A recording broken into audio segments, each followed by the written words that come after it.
부사관 새끼들은 그냥 내 따까리야 안 그래? 이상한 년이 하나 와서 귀찮게 하네 이거 참. 강태식 대령은 집무실 소파에 거만하게 기대앉아 군화발을 탁자 위에 올려놓았다. 그의 입가에는 비릿한 조소가 걸려 있었다. 창밖으로 보이는 강원도 인제군 북면 원통리의 풍경은 살을 애는 듯한 칼바람이 불고 있었지만 연대장실 안은 후끈한 히터 열기로 가득 찼다.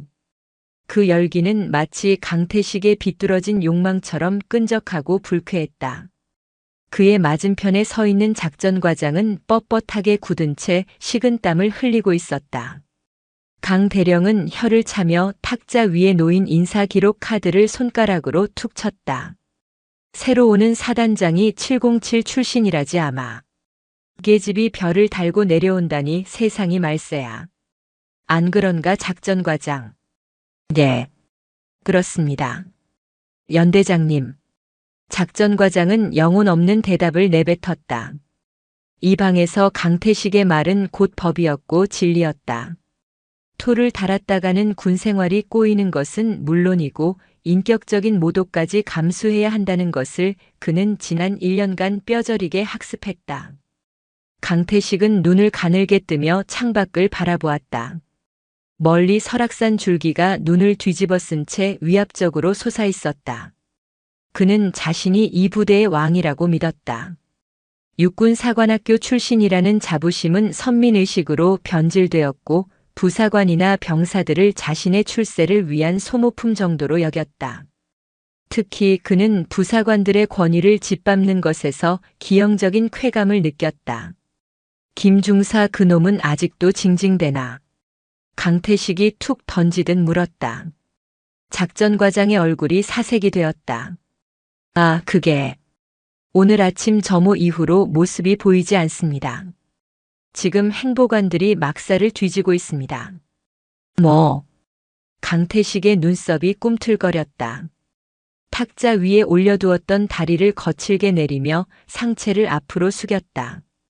그 단순한 동작만으로도 공기가 무겁게 가라앉았다.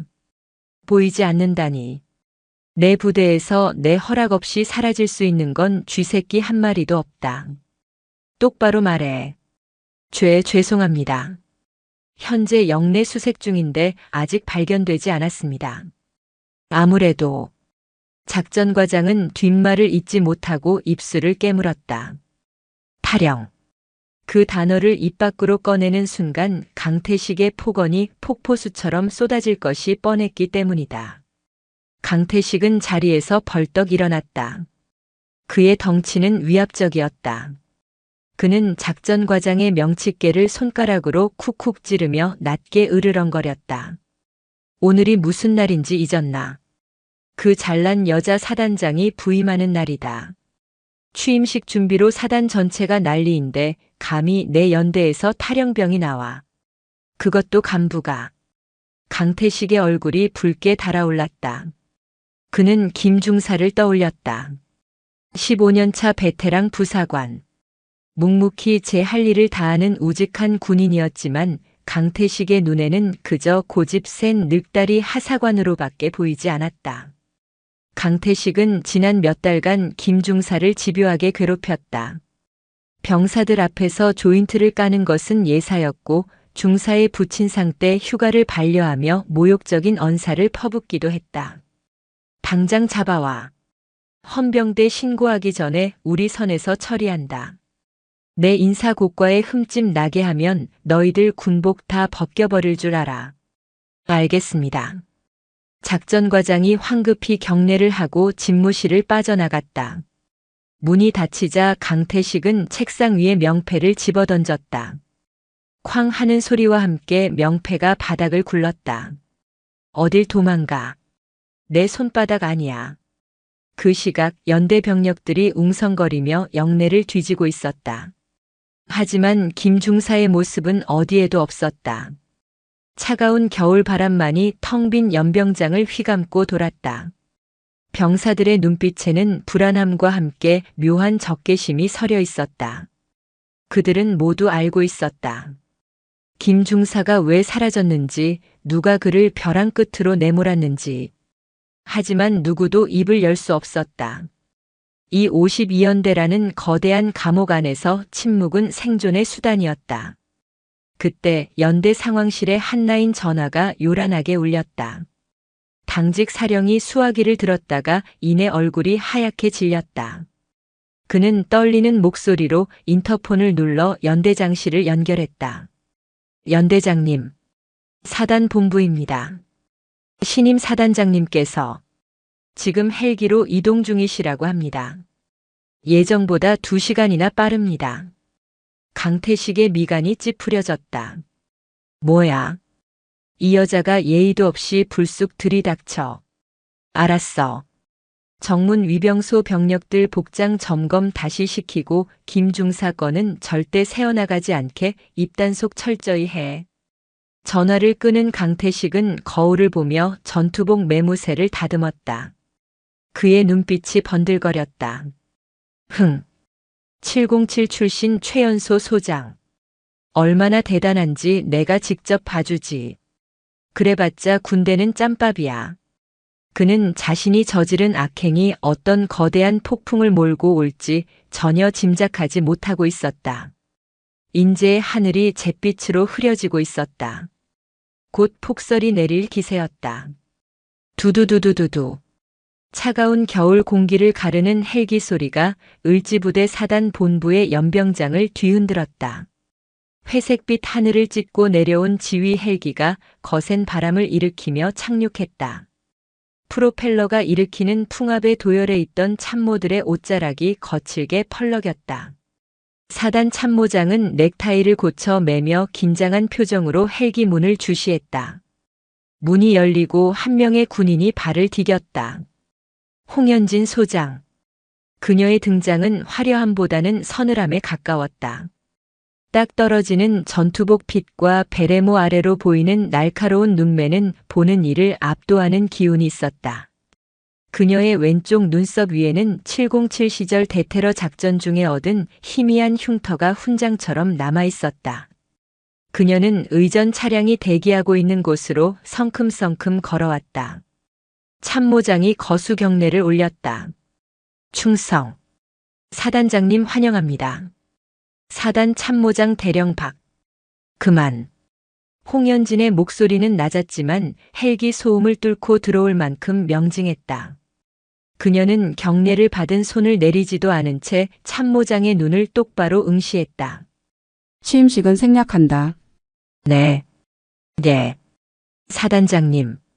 하지만 준비된 식순이 있고 예하부대 지휘관들이 모두 대강당에 모여 있습니다. 참모장이 당황하며 말을 더듬었다. 홍연진은 천천히 주변을 둘러보았다. 사령부 건물 곳곳에 걸린 환영 현수막들이 거추장스럽게 펄럭이고 있었다. 지금 내 귀에 들리는 보고와 자네가 준비한 잔치판의 분위기가 너무 다르군. 그녀의 시선이 참모장을 꿰뚫을 듯이 날카로워졌다. 52연대 상황 보고해. 참모장의 눈동자가 흔들렸다. 그 찰나의 흔들림을 홍연진은 놓치지 않았다. 그녀는 이미 국방부 장관에게 직접 보고를 받고 내려오는 길이었다. 하지만 현장의 지휘관들이 얼마나 상황을 은폐하고 축소하려는지 확인하고 싶었다. 52연대 말씀이십니까? 특이사항 없습니다.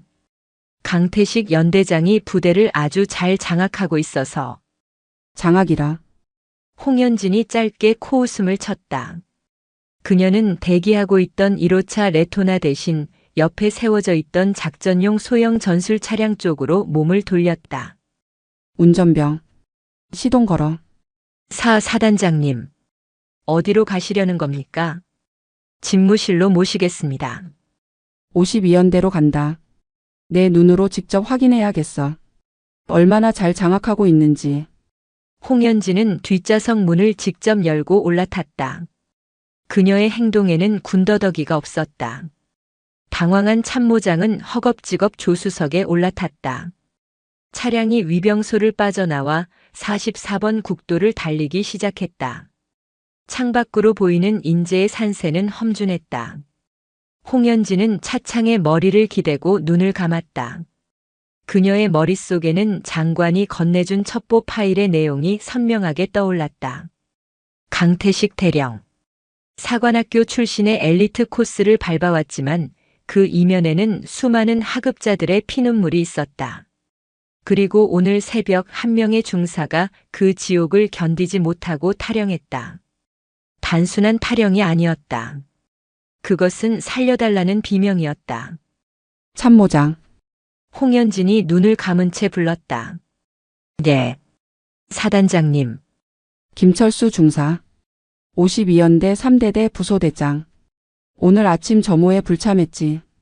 참모장의 등 뒤로 식은땀이 흘러내렸다. 신임 사단장이 도착하자마자 단위 부대의 부사관 이름까지 알고 있을 줄은 꿈에도 몰랐다. 그 보고가 조금 지연된 것 같습니다. 단순한 영내 이탈로 보여서 자체 수색 중이라고. 단순 이탈이 아니야. 홍연진이 눈을 번쩍 떴다. 그녀의 눈동자에 서린 살기에 운전병조차 백미러를 보지 못하고 침을 삼켰다. 한 사람의 인생이 벼랑 끝에 몰려 떨어진 거다. 그걸 단순 이탈이라고 보고한 놈이나 그걸 묵인하고 있는 놈이나 내 눈엔 다 똑같은 공범이야. 차량은 어느새 52연대 위병소를 통과하고 있었다. 사전에 연락도 없이 들이닥친 사단장의 차량에 위병소 근무자들은 허둥지둥 경례를 했다. 연병장에는 눈을 치우고 있는 병사들의 모습이 보였다. 하나같이 표정이 어두웠고 군기는커녕 패배감에 젖어 있는 듯한 모습이었다. 연대 본청 앞에 차가 멈췄다. 소식을 듣고 뛰쳐나온 강태식 대령이 온매무새를 가다듬으며 다가왔다. 그의 얼굴에는 당혹감과 함께 억지 미소가 걸려 있었다. 충성. 연대장 대령 강태식. 사단장님의 부임을 축하드립니다. 미리 연락이라도 주셨으면. 홍연진은 차에서 내려 강태식의 경례를 받지 않고 그를 위아래로 훑어보았다.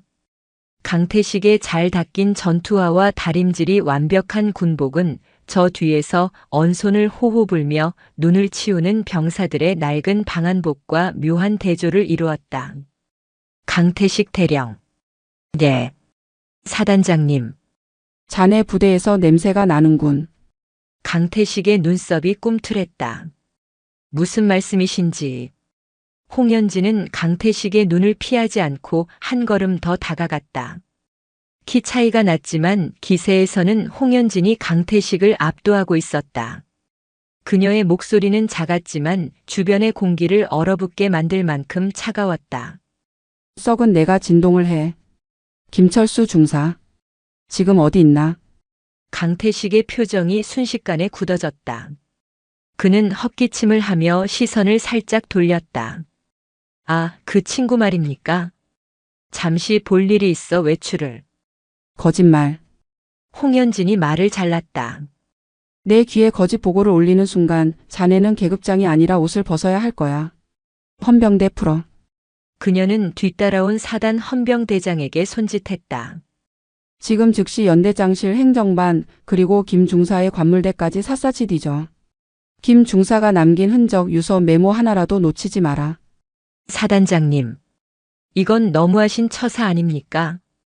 일개 부사관 하나 때문에 연대의 지휘권을 이렇게 무시하셔도 되는 겁니까? 강태식이 참지 못하고 항변했다. 그의 얼굴이 불그락푸르락했다. 감히 여자가 굴러온 돌이 내 영토를 침범해 라는 생각이 그의 눈빛에 여실히 드러났다. 홍연진은 싸늘하게 웃었다. 일개 부사관이라고 했나? 그녀가 강태식의 가슴팍에 달린 명찰을 손가락으로 가리켰다.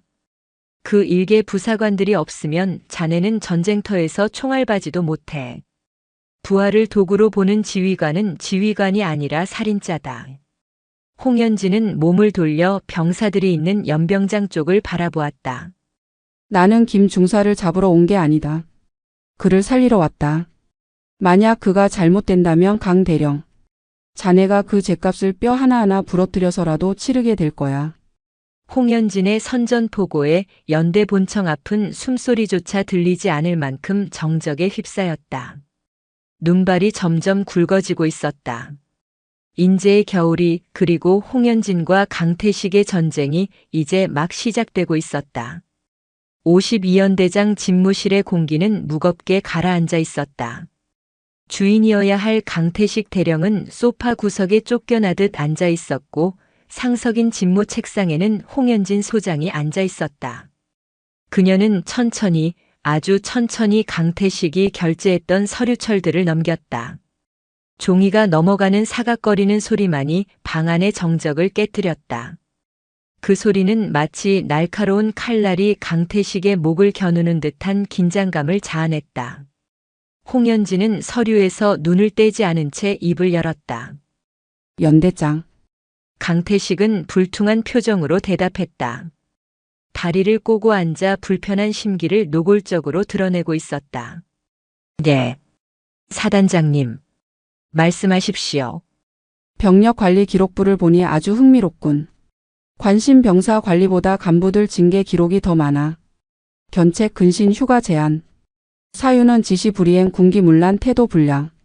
죄다 주관적인 판단들이야. 홍연진이 서류철을 탁 덮으며 고개를 들었다. 그녀의 눈빛은 서늘했다. 자네에게 군기란 뭐지? 부하들 정강이를 걷어차고 인격을 모독해서 얻어내는 공포심인가? 강태식은 억울하다는 듯 목소리를 높였다. 사단장님께서는 707에만 계셔서 야전의 현실을 잘 모르시는 것 같습니다. 이놈들은 조금만 풀어주면 기어오릅니다. 꽉 잡지 않으면 부대가 안 돌아갑니다. 김중사 그놈도 마찬가지입니다. 제가 오냐오냐 했더니 끝도 없이 나태해져서 쾅! 홍연진의 주먹이 책상을 내리쳤다. 거대한 굉음은 아니었지만 묵직한 울림이 방 안을 진동시켰다. 입 다물어. 그녀는 자리에서 일어났다. 야전의 현실? 내가 707에서 대테러 작전을 수행할 때 자네는 골프장에서 나이스샷이나 외치고 있었겠지. 내 앞에서 야전을 논하지 마라. 지금 당장 중대장급 이상 간부들과 행보관들을 대회의실로 집합시켜. 잠시 후 연대 대회의실에는 팽팽한 긴장감이 감돌았다. 강태식의 눈치를 보느라 고개도 들지 못하는 장교들과 부사관들이 도열해 있었다.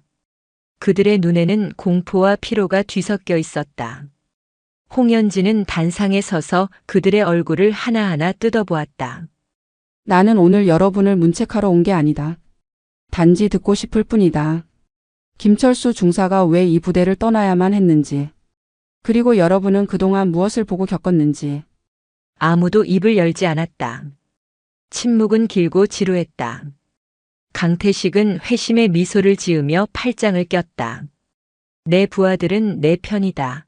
혹은 내 보복이 두려워 입도 뻥긋 못할 것이다. 라는 확신이었다. 그때였다. 맨 뒷줄에 서 있던 젊은 하사 한 명이 손을 들었다. 손은 파들파들 떨리고 있었지만 눈빛만은 절박했다. 김중사와 같은 소대에서 근무하는 박하사였다. 사단장님, 발언해도 되겠습니까? 강태식이 눈을 부라리며 박하사를 노려보았다. 야 박하사, 너 미쳤어? 여기가 어디라고? 강태식 대령은 나가 있어. 홍연진의 명령은 단호했다. 사단장님, 이건 제 부하들입니다. 제가 배석해야. 용의자가 피해자 진술 현장에 있는 법은 없다. 헌병대장 연대장 밖으로 모셔. 헌병들이 강태식의 양팔을 잡고 끌어내려 하자 그는 고래고래 소리를 지르며 끌려나갔다. 문이 닫히자 박하사는 참았던 눈물을 터뜨리며 바닥에 주저앉았다. 사단장님, 김중사님은 죽으러 가신 겁니다. 홍연진이 단상에서 내려와 박하사의 어깨를 잡았다. 죽으러 가다니. 그게 무슨 말인가? 똑바로 설명해봐. 박하사는 흐느끼며 말을 이었다. 연대장님이 지난주 회식 자리에서 김중사님 아버지 욕을 하셨습니다. 니네 아비가 그렇게 가난하게 살다가 죽었으니 너도 그 꼴인 거라고. 술을 뿌리면서 회의실 곳곳에서 탄식이 흘러나왔다. 다른 부사관들도 하나둘씩 입을 열기 시작했다. 지휘봉으로 정강이를 때리는 건 예사였습니다. 부사관들은 장교들 식판 짬 처리나 하라고 했습니다. 김 중사님 우울증 약 드시고 계셨습니다. 그런데 연대장님이 약 먹는 걸 들키면 정신병자 취급해서 강제 전역시키겠다고 협박했습니다. 쏟아져 나오는 증언들은 참혹했다. 그것은 군대가 아니었다. 계급이라는 흉기를 든 조폭 집단이나 다름없었다. 홍연진의 주먹이 하얗게 질릴 정도로 꽉 쥐어졌다. 그녀는 끓어오르는 분노를 억누르며 박하사에게 물었다. 김 중사가 어디로 갔는지 짐작 가는 곳이 있나? 박하사는 품속에서 꼬깃꼬깃한 쪽지 하나를 꺼냈다. 이거. 김 중사님 관물대 정리하다가 책 사이에서 발견했습니다. 버리신 것 같은데. 홍연진이 쪽지를 받아들었다. 거기에는 삐뚤빼뚤한 글씨로 지명 하나가 적혀 있었다. 지리산 노고단. 엄마가 보고 싶다. 홍연진의 눈동자가 흔들렸다. 인제에서 지리산까지는 천리 길이었다. 그 먼 길을 마음이 무너진 군인이 홀로 가고 있었다. 통신보안과장. 예. 사단장님. 김철수 중사 휴대폰 마지막 위치 추적해. 그리고 고속도로 CCTV 전부 뒤져서 동선 파악해. 10분 내로 보고한다. 작전과장. 예. 헬기 띄울 수 있나? 지금 강원도 전역에 대설주의보가 내려져서 헬기 이륙은 불가능합니다. 시계가 전혀 나오지 않습니다. 홍연진은 창밖을 보았다. 세상이 하얗게 지워지고 있었다. 헬기가 뜨지 못한다면 육로로 가야 했다. 시간이 없었다. 내 차 대기시켜. 사단장님 직접 가시려고요? 위험합니다. 헌병대를 보내시면. 내 새끼가 죽으러 가는데 남의 손에 맡길 부모는 없어. 홍연진은 박하사를 일으켜 세워주며 그의 눈을 바라보았다. 박하사. 자네 용기가 김 중사를 살릴 거야. 고맙다. 홍연진은 뒤도 돌아보지 않고 회의실을 빠져나갔다. 그녀의 등 뒤로 부사관들의 울음소리가 터져나왔다. 그것은 그동안 억눌려왔던 서름이 터져나오는 소리이자 처음으로 자신들을 인간으로 대우해주는 지휘관을 만난 감동의 울음이었다. 복도에서 대기하고 있던 강태식이 홍연진을 보며 비아냥거렸다. 뭐 좀 나오던가요? 애들이 징징거리는 거 다 받아주시면 군대 꼴 잘 돌아가겠습니다. 홍연진은 가던 길을 멈추고 강태식에게 다가갔다. 그리고 그의 귓가에 낮게 속삭였다. 기도해라 강태식. 김 중사가 살아서 돌아오길. 만약 그가 털끝 하나라도 다쳐서 돌아온다면 나는 자네를 군법회의가 아니라 지옥으로 보낼 거니까. 홍연진의 살기에 강태식은 처음으로 등골이 오싹해지는 것을 느꼈다. 이 여자는 빈말을 하는 사람이 아니었다. 홍연진은 성큼성큼 걸어 눈보라 속으로 사라졌다. 강태식은 침을 꿀꺽 삼켰지만 불안한 예감은 지울 수 없었다. 인제 IC를 빠져나와 중앙고속도로에 올리는 순간부터 도로는 거대한 빙판이었다. 홍연진이 탑승한 전술 지휘 차량은 맹렬한 기세로 눈보라를 뚫고 남쪽으로 달렸다. 운전병인 상병은 핸들을 꽉 잡은 손에 땀을 쥐고 있었다. 옆자리에는 헌병 수사관이 탑승했고 뒷좌석에는 홍연진이 앉아 지도를 살피고 있었다. 현재 위치 어디지? 원주 지나고 있습니다. 눈길이라 속도가 나지 않습니다. 죄송합니다, 사단장님. 속도 유지해. 사고 나면 더 늦어. 대신 쉬지 않고 간다. 홍연진은 창밖을 응시했다. 차창에 부딪히는 눈발이 마치 총알처럼 느껴졌다. 그녀는 707 시절을 떠올렸다. 작전 중 고립되었던 동료 극한의 상황에서 인간성이 무너져 내리던 순간들. 김 중사가 지금 느끼고 있을 고독이 뼈저리게 전해져 왔다. 사단장님 위치 추적 결과 나왔습니다. 조수석의 수사관이 태블릿을 넘겨주며 말했다. 마지막 신호가 구례군 화엄사 입구 기지국에서 잡혔습니다. 1시간 전입니다. 화엄사. 노고단으로 올라가는 길목이군. 홍연진은 눈을 감고 지형을 그렸다. 겨울 지리산은 입산이 통제될 만큼 위험한 곳이었다. 장비도 없이 맨몸으로, 그것도 심리적으로 불안한 상태에서 산을 오른다는 것은 자살행위나 다름없었다. 더 밟아. 늦으면 시신 수습하러 가는 꼴밖에 안 돼. 차량은 미끄러질 듯 위태롭게 코너를 돌며 속도를 높였다. 안동, 영주를 지나 남쪽으로 내려갈수록 눈발은 비로 바뀌었다가 산악지대에 들어서자 다시 거센 폭설로 변했다. 5시간을 꼬박 달려 차량이 구례에 도착했을 때는 이미 해가 지고 어둠이 깔린 뒤였다. 화엄사 주차장은 텅 비어 있었고 산 입구에는 입산 통제 팻말이 을씨년스럽게 서 있었다. 홍연진은 차에서 내려 전투화 끈을 단단히 조였다. 차가운 산바람이 뺨을 때렸다. 사단장님, 같이 가겠습니다. 혼자는 위험합니다. 수사관이 따라 내리며 말했다. 하지만 홍연진은 고개를 저었다. 아니. 여럿이 우르르 몰려가면 그가 놀라서 더 깊은 곳으로 숨거나 극단적인 선택을 할 수 있어. 나 혼자 간다. 너희는 여기서 대기하면서 구조대와 앰뷸런스를 요청해. 그리고 홍연진은 품에서 자신의 계급장이 달린 약장을 떼어 주머니에 넣었다. 지금부터 나는 사단장이 아니다. 그냥 전우를 찾으러 온 군인일 뿐이야. 그녀는 랜턴 하나의 의지에 어둠 속으로 걸어 들어갔다. 등산로는 눈이 무릎까지 쌓여 있었다. 발을 내디딜 때마다 차가운 한기가 전투복을 뚫고 들어왔다. 707 훈련 시절 천리행군을 수도 없이 해봤지만 오늘의 발걸음은 그 어느 때보다 무거웠다. 김철수. 제발 살아만 있어라. 1시간쯤 올랐을까. 노고단 대피소로 향하는 길목, 벼랑 끝에 위태롭게 서 있는 흐릿한 그림자가 보였다. 눈보라 속에 홀로 서 있는 사람. 김철수 중사였다. 그는 난간도 없는 바위 끝에 서서 까마득한 아래를 내려다보고 있었다. 홍연진은 숨을 헐떡이며 멈춰 섰다. 거리는 약 20m. 자극해서는 안 되었다. 김 중사.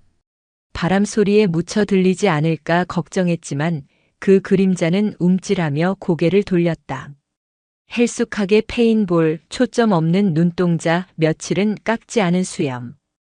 그는 군인이라기보다 삶에 지친 망령 같은 모습이었다.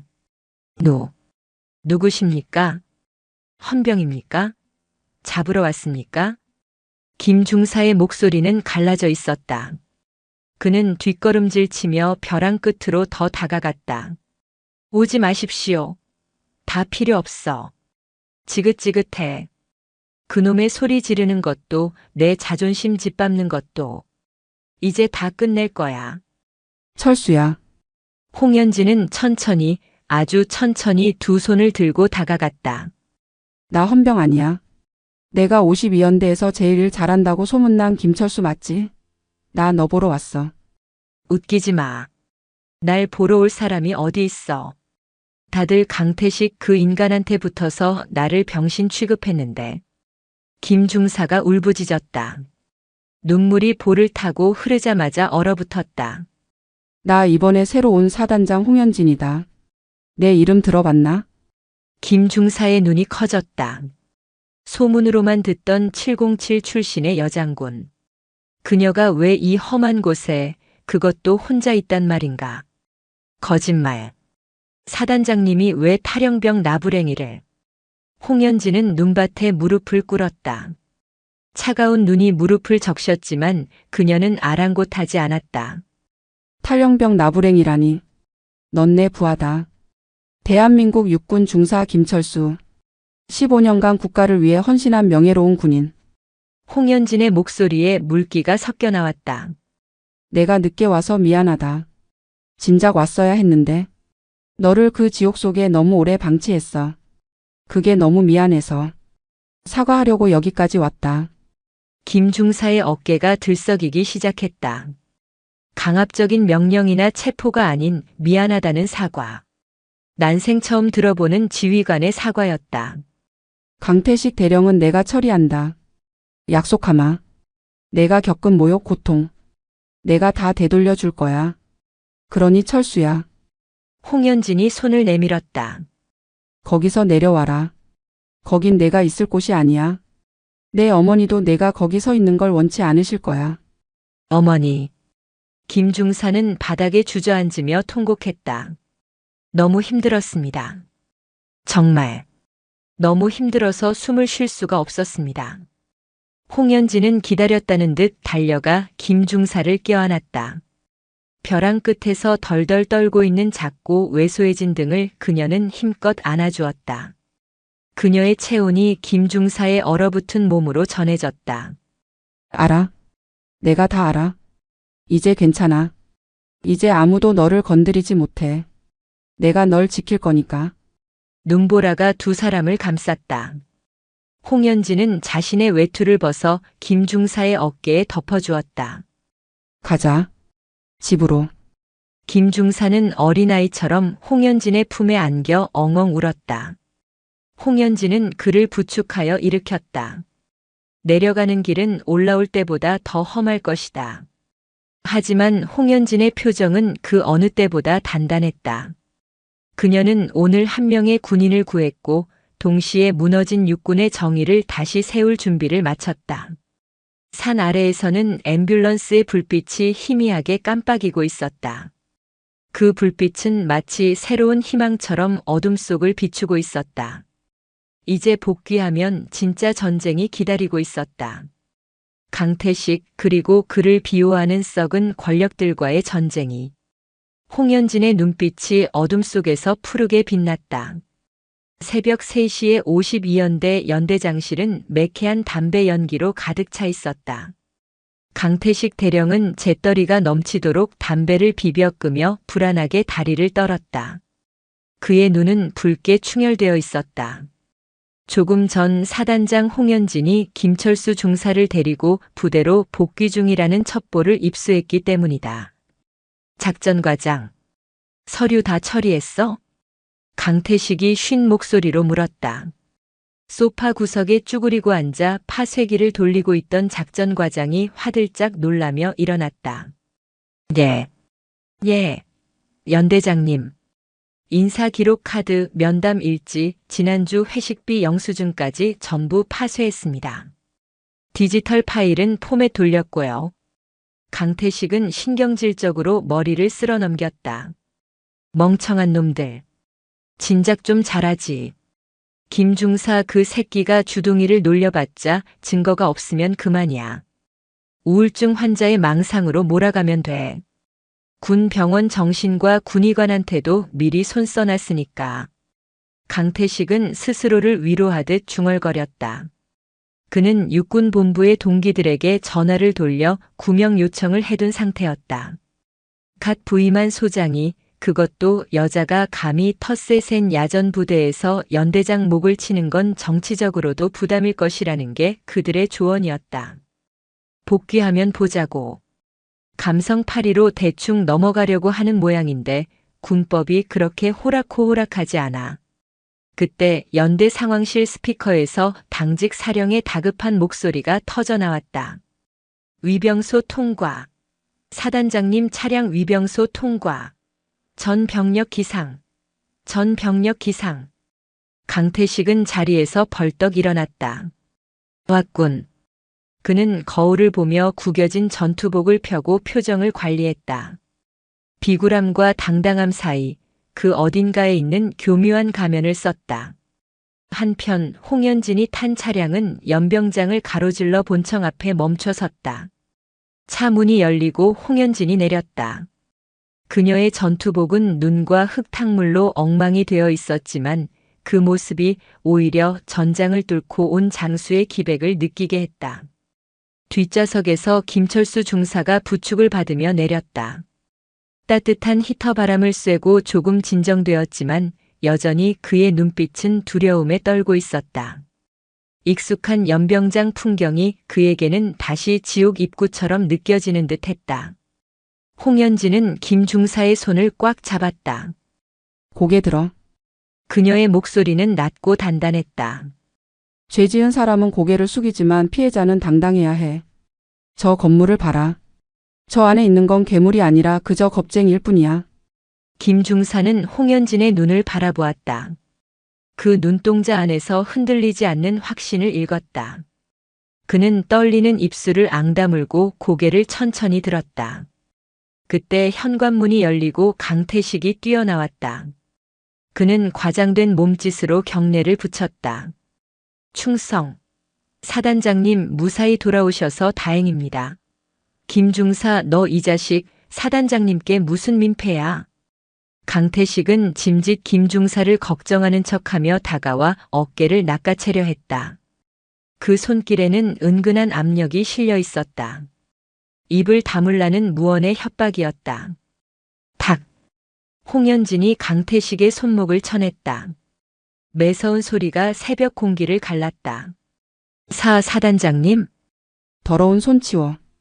홍현진은 강태식을 벌레 보듯 쳐다보았다.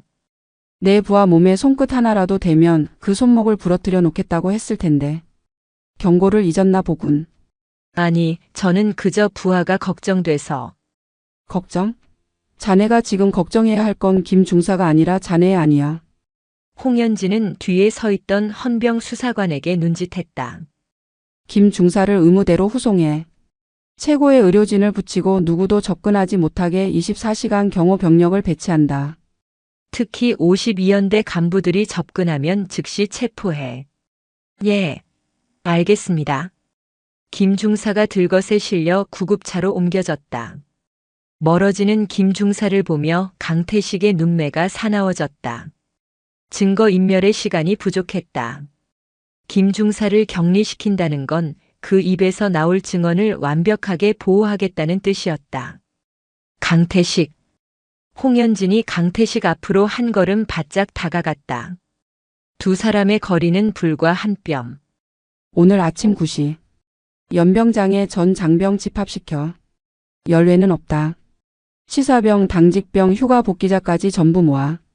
전 장병 집합이라니요? 날씨도 춥고 병사들 휴식 여건도 보장해야 하는데. 강태식은 본능적으로 위험을 감지하고 핑계를 댔다. 공개적인 자리에서 망신을 줄 셈인가 하는 불안감이 엄습했다. 홍현진은 싸늘하게 미소 지었다. 병사들 걱정을 다하고 많이 변했군. 토 달지 마라. 이건 명령이다. 그녀는 강태식의 어깨를 툭 치고 지나쳐 본청으로 들어갔다. 그리고 기대해. 오늘 자네 인생에서 가장 기억에 남는 취임식이 될 테니까. 강태식은 멀어지는 홍현진의 뒷모습을 보며 주먹을 부들부들 떨었다. 치욕스러웠다. 하지만 그는 아직 믿고 있었다. 자신이 쌓아온 인맥과 계급의 벽이 자신을 지켜줄 것이라고. 그는 떨리는 손으로 휴대폰을 꺼내 어딘가로 문자를 보냈다. 장군님 도와주십시오. 미친년이 날뛰고 있습니다. 하지만 그는 몰랐다. 이미 홍현진은 국방부 장관에게 모든 전권을 위임받았으며 707 시절부터 그녀가 보여준 처절한 응징의 방식이 무엇인지 상상조차 하지 못하고 있었다. 동이 트고 있었다. 핏빛처럼 붉은 여명이 52연대를 감싸 안았다. 그것은 심판의 날이 밝았음을 알리는 신호였다. 오전 9시 52연대 연병장은 팽팽한 긴장감으로 터질 듯했다. 영하 15도의 혹한 속에서 2,500명의 장병들이 도열해 있었다. 칼바람이 불 때마다 깃발들이 요란하게 펄럭였지만 병사들은 미동도 하지 않았다. 그들의 시선은 모두 단상 위를 향해 있었다. 단상 중앙에는 홍현진 소장이 서 있었다. 정복 차림의 그녀는 마이크 앞에 꼿꼿하게 서서 연병장을 내려다보았다. 그 옆 한 단 낮은 곳에는 강태식 대령이 불안한 눈빛으로 서 있었다. 그는 자꾸만 시계를 보며 초조해했다. 홍현진이 마이크를 잡았다. 쉬어. 쉬어. 지휘자의 구령에 맞춰 수천 개의 군화가 동시에 움직이는 소리가 났다.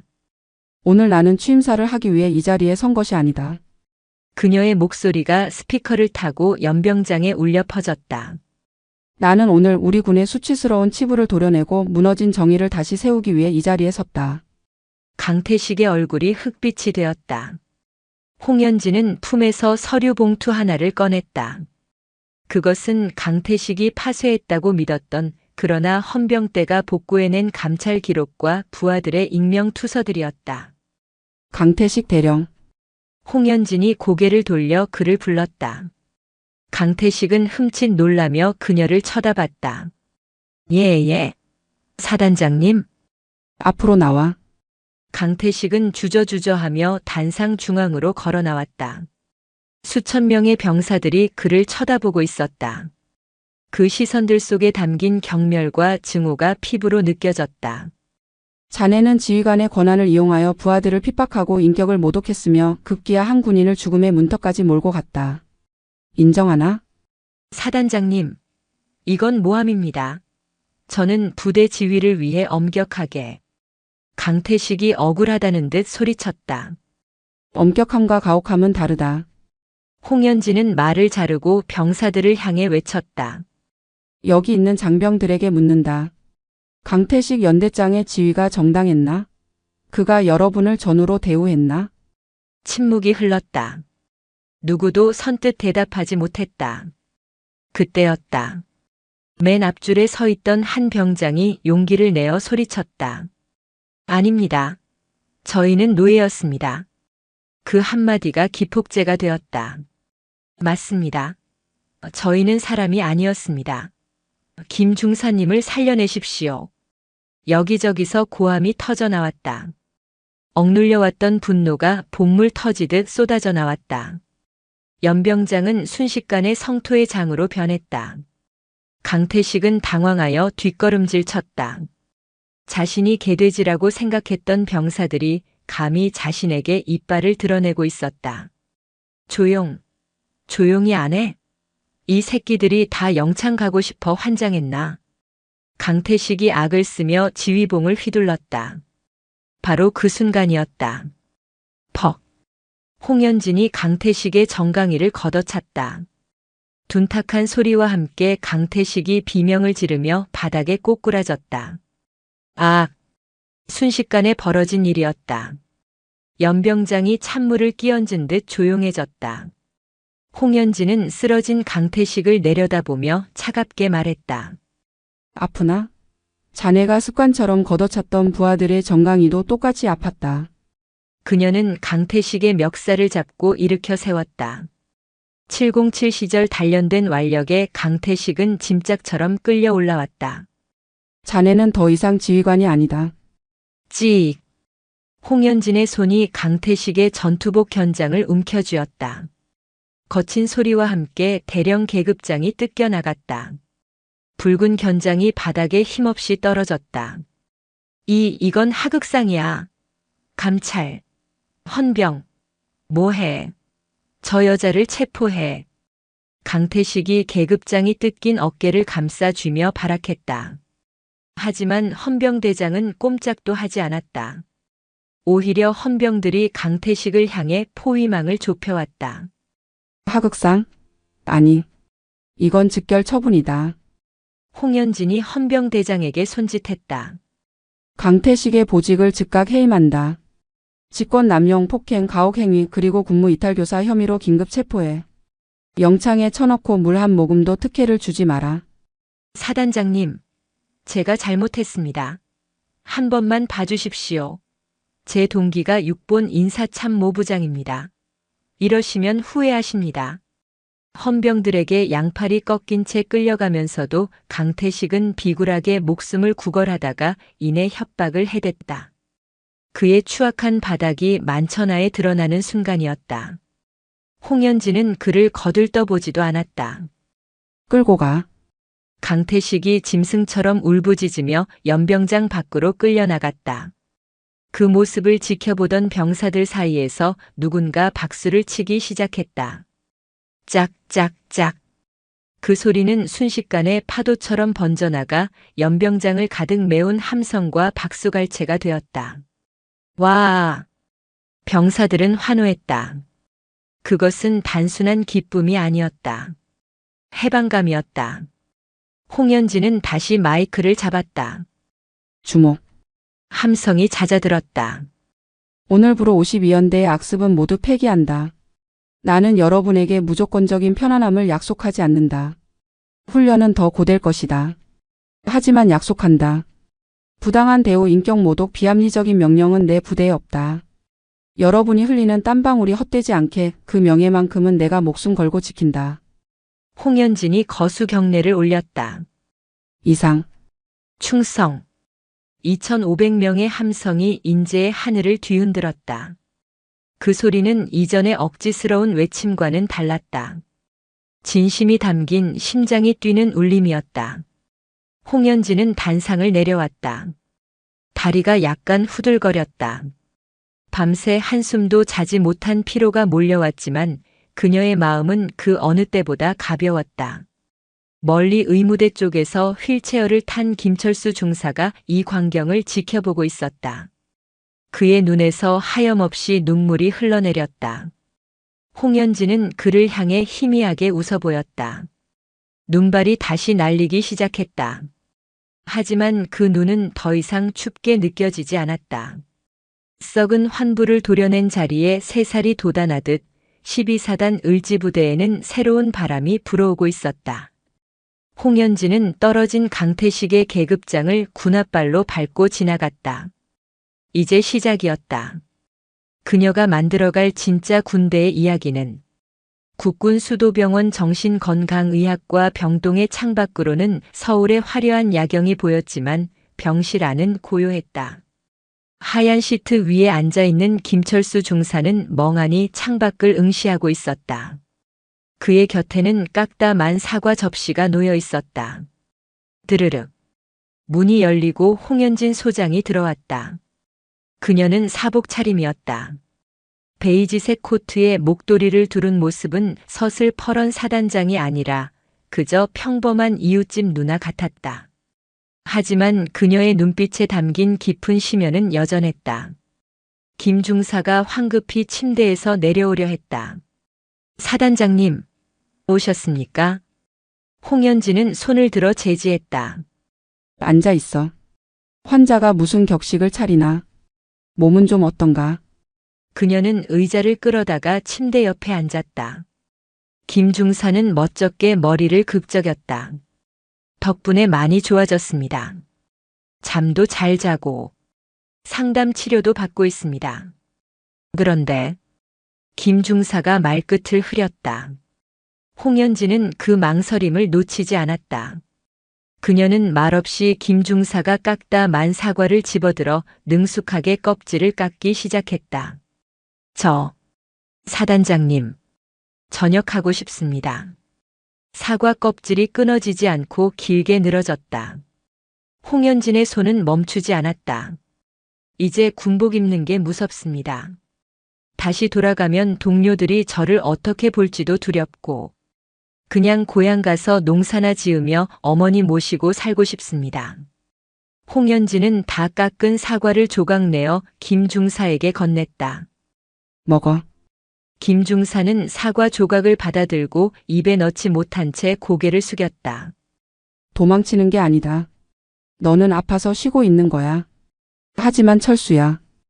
홍현진은 김 중사의 눈을 똑바로 바라보았다. 내가 지금 군복을 벗으면 강태식 같은 놈들이 이긴 게 된다. 그들은 내가 떠나는 걸 보고 역시 약해 빠진 놈이었어라며 비웃을 거야. 내 명예는 누가 찾아주지? 내가 강태식을 감옥에 보냈어도 내 스스로 당당해지지 않으면 그 상처는 평생 흉터로 남을 거야. 하지만 자신이 없습니다. 나도 무서웠다. 홍현진의 고백에 김 중사가 고개를 들었다. 천하의 홍현진 소장이 무서웠다니. 707 시절 대테러 작전 중에 인지를 구하지 못한 적이 있어.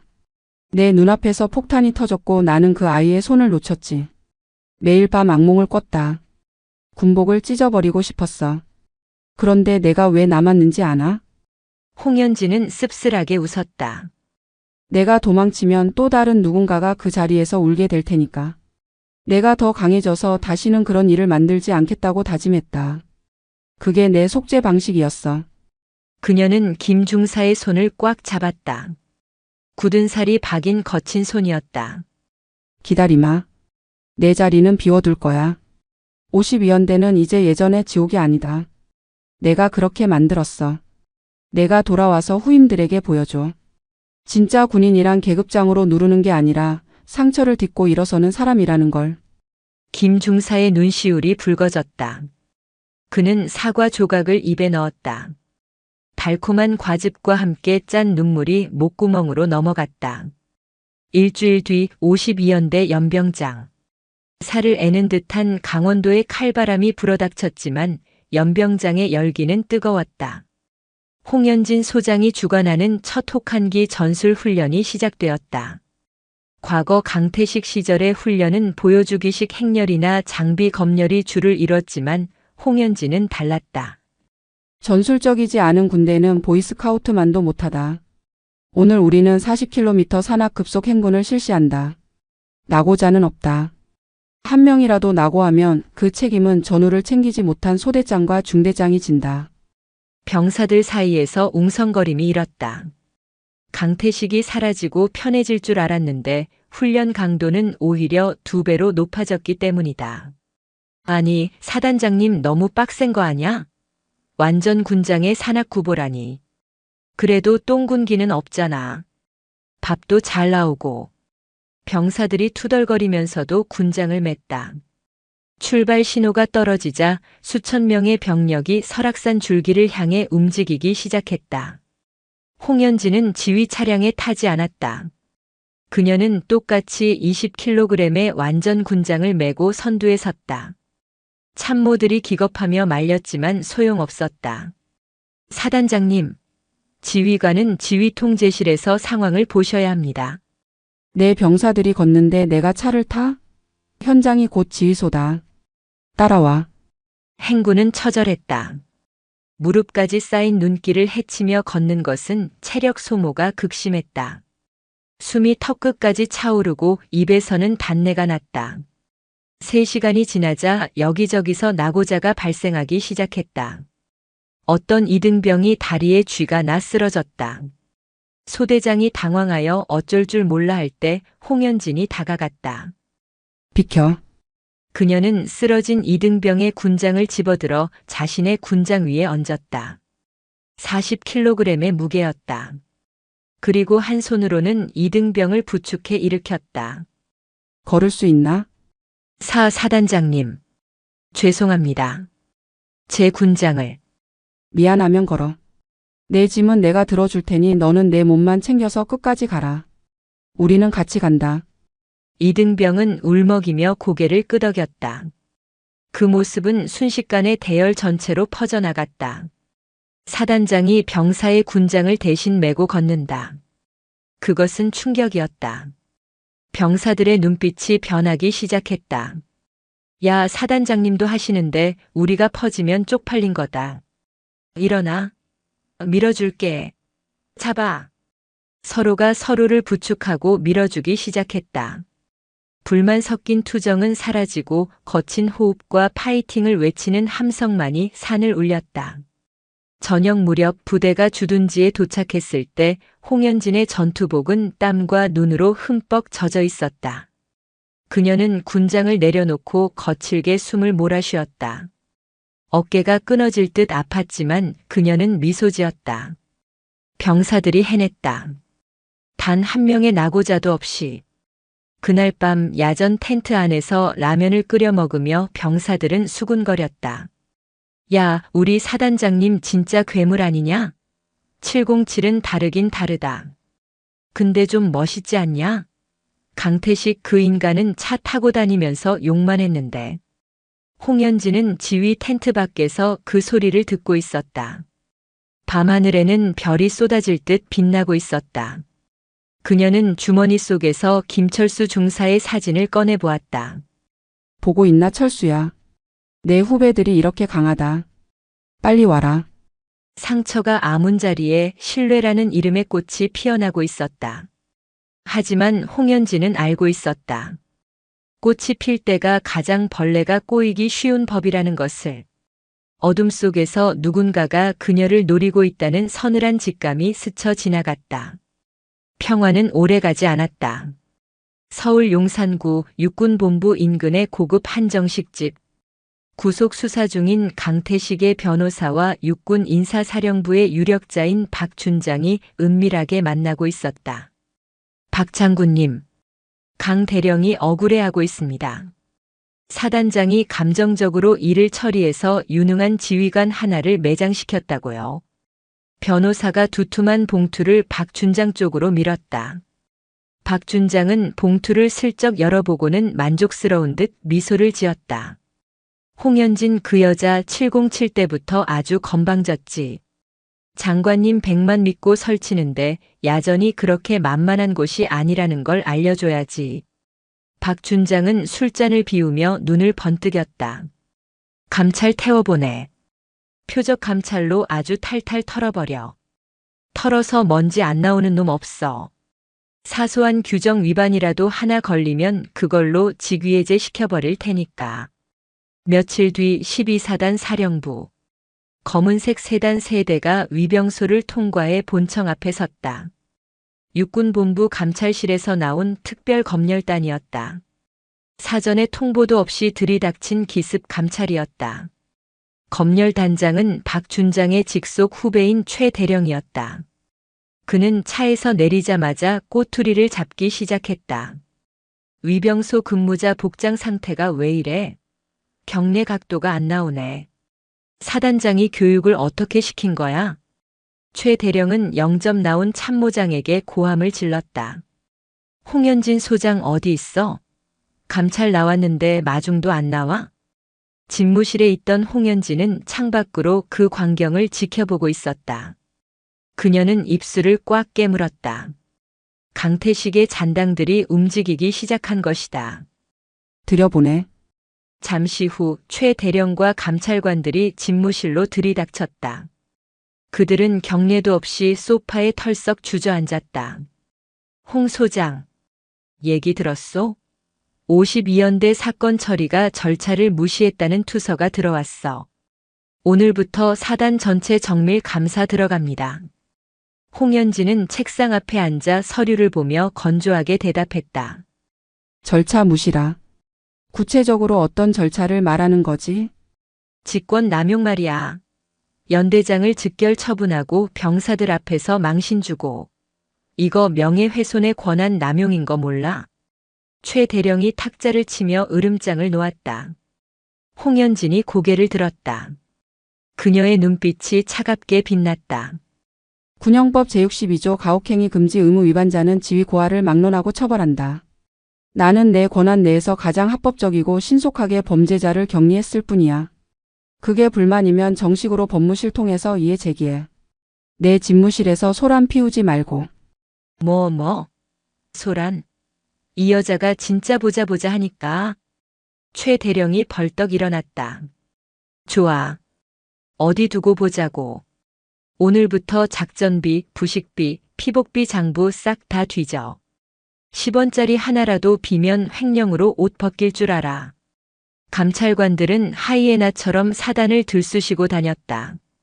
행정반의 컴퓨터를 압수하고 병사들을 불러내 강압적인 인터뷰를 진행했다. 너네 사단장이 시킨 거지. 강 대령 나쁜 사람이라고 증언하라고 시켰잖아. 사실대로 말하면 휴가 보내줄게. 하지만 병사들의 반응은 그들의 예상과 달랐다. 저희 사단장님 그런 분 아닙니다. 강 대령이 저희 때린 거 맞습니다.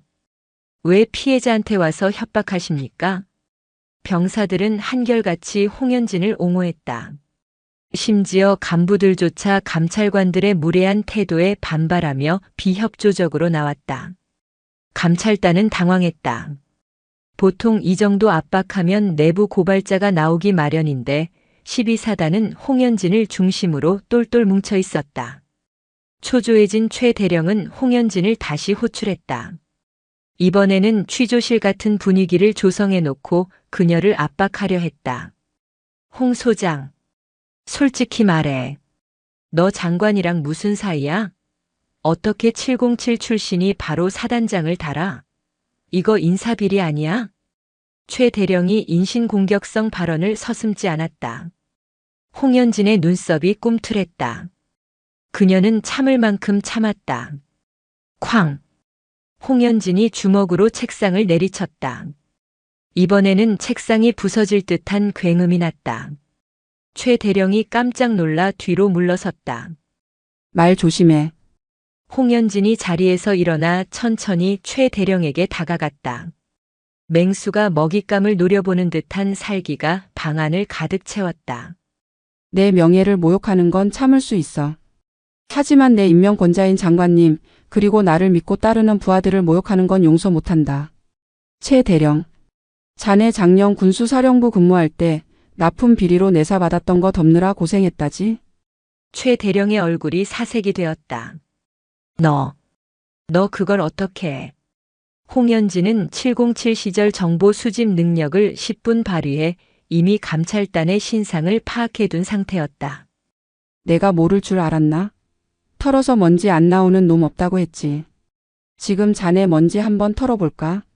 내 부대 건드리기 전에 자네 옷부터 걱정해야 할 텐데. 홍현진은 최 대령의 넥타이를 잡아당겨 흐트러진 매무새를 바로잡아 주었다. 그 손길이 목을 조르는 것처럼 위협적이었다. 당장 내 부대에서 나가. 그리고 가서 전해. 홍현진 건드리면 그땐 전쟁이라고. 나는 지키는 싸움만 하지 않아. 필요하면 적의 본진까지 쳐들어간다. 최 대령은 식은땀을 줄줄 흘리며 아무 말도 하지 못했다. 그는 쥐구멍이라도 찾고 싶은 심정이었다. 철수한다. 감찰단은 도망치듯 사령부를 빠져나갔다. 본청 현관 앞에는 수백 명의 장병들이 모여 그들이 도망가는 꼴을 지켜보고 있었다. 누군가 사단장님 만세를 외치자 다시 한번 함성이 터져나왔다. 홍현진은 창가에서 멀어지는 검은 세단을 바라보았다. 이번에는 막아냈지만 이것은 전초전에 불과했다.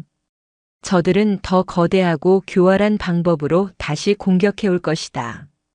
띠링. 홍현진의 개인 휴대폰이 울렸다. 발신자 표시 제한. 홍 소장님. 선물은 잘 받으셨습니까? 다음번엔 그렇게 쉽게 끝나지 않을 겁니다. 음성 변조된 목소리. 하지만 홍현진은 직감했다. 이것이 강태식의 배후, 그 거대한 카르텔의 목소리라는 것을. 기대하고 있겠습니다. 숨어 있지 말고 나오시죠. 홍현진은 전화를 끊고 어둠이 깔린 연병장을 내려다보았다. 눈이 다시 내리고 있었다. 그녀는 주먹을 꽉 쥐었다. 이제는 방어가 아니라 공격을 해야 할 때였다. 그들의 뿌리까지 뽑아내기 위해서. 그녀의 눈빛이 밤하늘의 별보다 더 차갑고 날카롭게 빛났다. 사단장실의 불은 꺼지지 않았다. 홍현진 소장은 책상 위에 놓인 전술 지도를 내려다보고 있었다. 붉은색 펜으로 표시된 곳은 52연대 위수 지역 내에 위치한 한적한 별장이었다. 겉으로는 민간시설로 위장되어 있었지만 707 시절부터 구축해둔 정보망을 통해 확인한 결과 그곳은 박춘장과 강태식이 은밀하게 회동하는 아지트였다. 오늘 밤이다. 홍현진이 나지막이 은조렸다.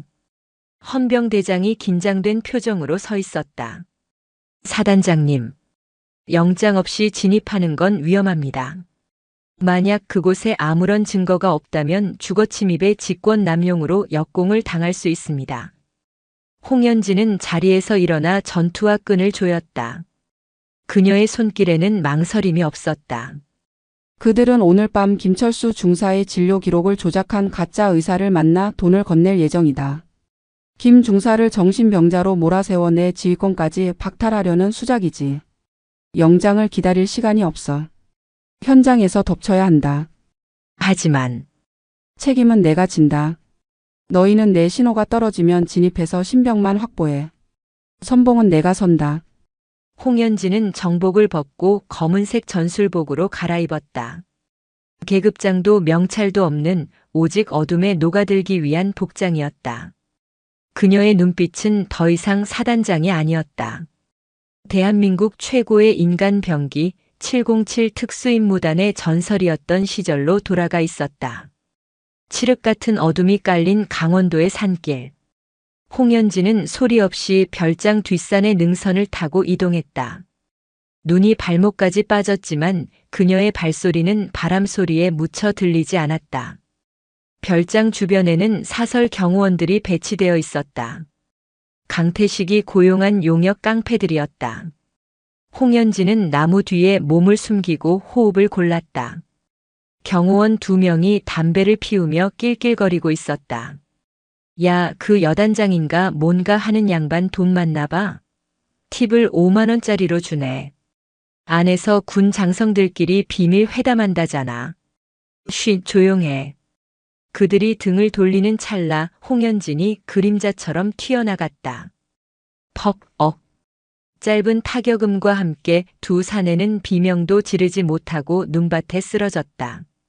그녀는 순식간에 별장 뒤편 창문으로 접근했다. 안에서는 웃음소리가 새어나오고 있었다. 하하, 박 장군님 역시 대단하십니다. 가짜 진단서 하나면 그 여자 옷 벗기는 건 일도 아니죠. 강태식의 목소리였다. 그는 보석으로 풀려나 불구속 상태에서 재판을 기다리고 있었지만 여전히 반성의 기미는 없었다. 걱정 마. 인사사령부 쪽에 다 손 써놨어. 내일 아침이면 언론에 터질 거야.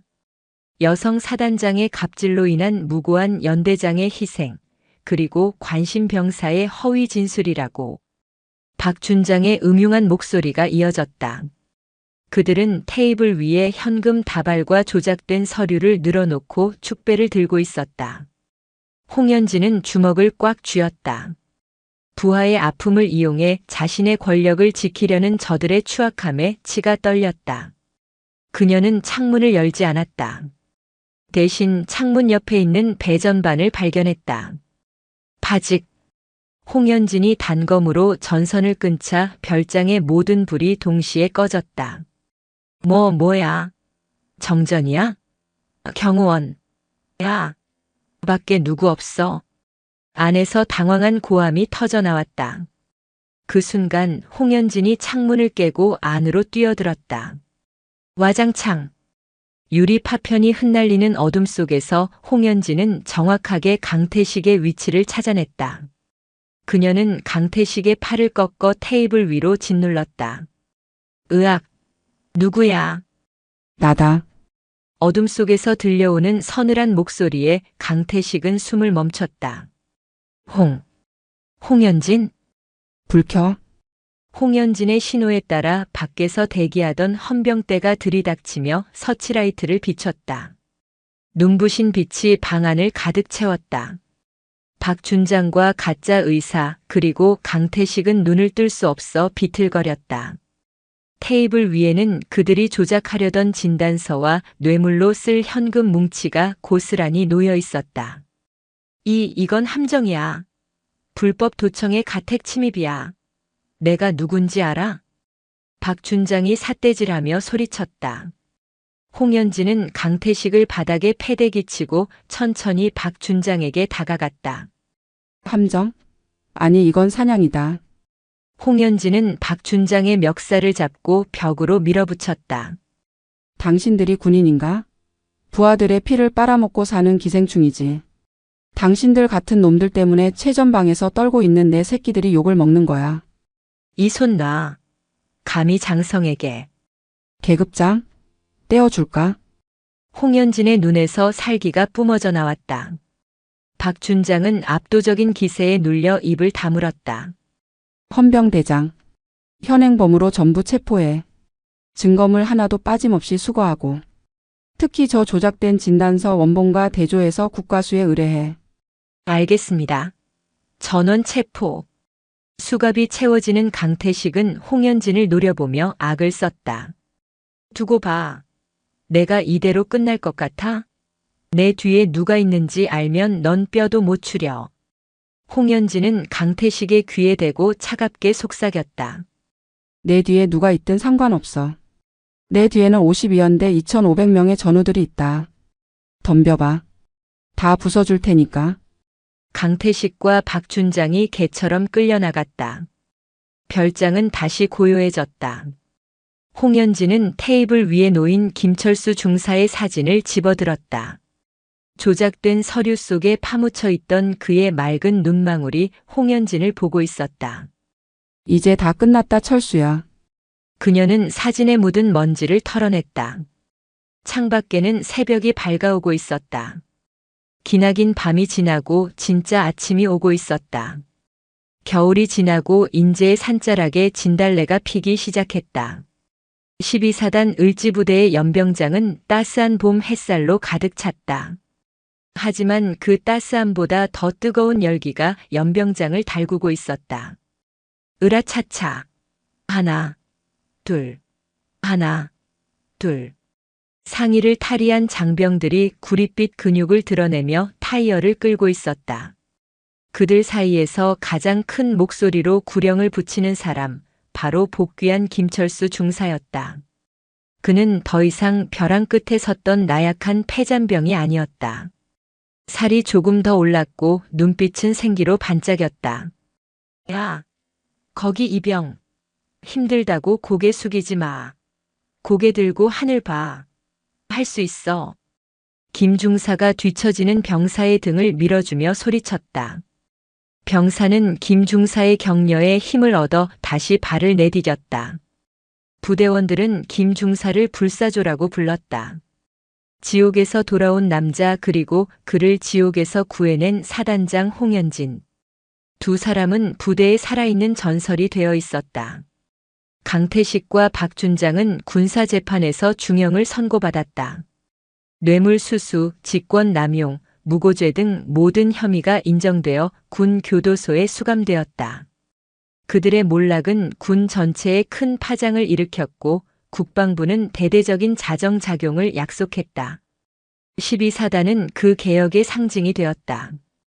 오후 2시. 전 부대원이 연병장에 집합했다.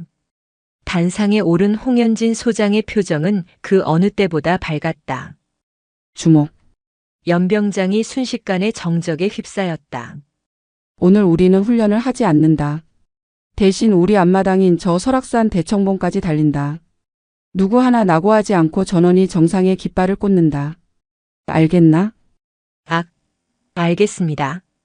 우렁찬 함성이 터져 나왔다. 출발. 홍현진이 선두에서 달리기 시작했다. 그녀의 뒤로 김철수 중사, 연대장, 대대장, 그리고 수천 명의 병사들이 띠를 이루며 따라붙었다. 인제의 험준한 산악지형은 악명 높았지만 그들의 발걸음을 멈추게 할 수는 없었다. 숨이 턱까지 차오르고 허벅지가 터질 것 같았지만 서로가 서로를 끌어주고 밀어주었다. 계급장은 중요하지 않았다. 그저 함께 땀 흘리는 전우만이 있을 뿐이었다. 1시간, 2시간. 끝이 보이지 않을 것 같던 오르막길의 끝에서 마침내 탁 트인 정상이 나타났다. 와! 병사들이 환호성을 지르며 정상에 올랐다. 발 아래로 굽이치는 백두대간의 능선이 파노라마처럼 펼쳐졌다. 홍현진은 거친 숨을 몰아쉬며 바위 위에 섰다. 그녀의 땀방울이 햇살을 받아 보석처럼 빛났다. 김철수 중사가 다가와 시원한 물통을 건넸다. 사단장님, 드십시오. 고맙다. 홍현진은 물을 단숨에 들이켰다. 그리고 김 중사를 바라보며 물었다. 어때? 이제 좀 살만한가? 김 중사는 활짝 웃었다. 그 웃음은 그가 잃어버렸던 15년 군 생활의 자부심을 되찾은 미소였다. 네, 행복합니다. 사단장님 덕분에 다시 태어난 기분입니다. 나 덕분이 아니다. 내가 포기하지 않은 덕분이야. 홍현진은 김 중사의 어깨를 두드렸다. 철수야. 저 아래를 봐라. 그녀가 가리킨 곳에는 그들이 달려온 꼬불꼬불한 산길과 그 길을 가득 메운 장병들의 행렬이 보였다. 혼자 가면 빨리 갈 수 있지만 함께 가면 멀리 갈 수 있다고 했다. 나는 너희들과 함께 아주 멀리 가고 싶다. 어떤 시련이 와도 저 산처럼 묵묵하게 버티면서. 홍현진은 뒤를 돌아 병사들을 향해 소리쳤다. 을지부대 용사들. 오늘 우리가 흘린 땀이 이 나라를 지키는 가장 강한 방패가 될 것이다. 사랑한다. 사랑합니다. 사단장님. 충성, 충성, 충성. 장병들이 행가래를 치듯 모자를 하늘 높이 던졌다. 수천 개의 베레모가 파란 하늘을 수놓았다. 홍연진은 그 광경을 눈에 담으며 가슴 벅찬 감동을 느꼈다. 707 시절 혼자만의 싸움에 익숙했던 그녀는 이제 알 수 있었다. 진정한 강함이란 상대를 제압하는 힘이 아니라 내 사람을 지키고 함께 웃을 수 있는 따뜻함이라는 것을. 바람이 불어왔다. 겨울의 차가움은 온데간데 없고 풋풋한 흙냄새와 꽃향기가 섞인 봄바람이었다. 홍연진과 김철수 그리고 12사단 장병들은 그 바람을 맞으며 다시 달릴 준비를 했다. 그들의 군화 소리가 희망의 박동처럼 산을 울렸다. 새로운 육군의 미래가 바로 이곳 인제의 산자락에서 힘차게 고동치고 있었다.